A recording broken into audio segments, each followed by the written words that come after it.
Περίμενε.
Υπέρ του Αρχιεπισκόπου ημών Σιμεών και πάσης της εν Χριστώ ημών αδελφότητος. Κύριε ελέησον, Κύριε ελέησον, Κύριε ελέησον. Ενδεόμεθα υπέρ του διαφυλαχθήνε την Αγίαν Εκκλησίαν και πόλη ταύτην και πάσαν πόλη και χώραν, αμόρφιε και πόλεμο, σεισμού, καταποντισμού, πυρός μαγέρας επιδρομής αλλοφύλων, εμφυλίου πολέμου και ευνηδίου θανάτου, υπέρ του ήλιον ευμενή και ευδιάλακτον γενέστε, των αγαθών και φιλάνθρωπων Θεών ημών, του αποστρέψε και διασκεδάσε πάσαν οργήν και νόσων. Και εσύ τη δόξα να πέμπομεν, το Πατρί και το Υιό και το Αγίο Πνεύματι, νυν και αεί και εις τους αιώνας των αιώνων. Αμήν.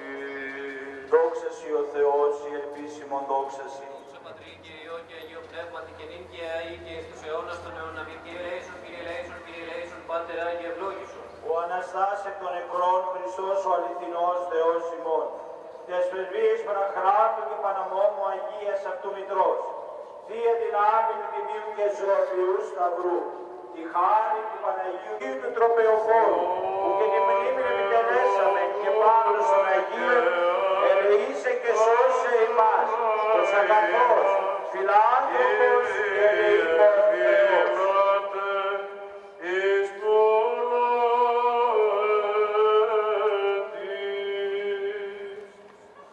Εγώ είμαι η Ιωβός, η Ανάστασης και Χριστός Ανέστη.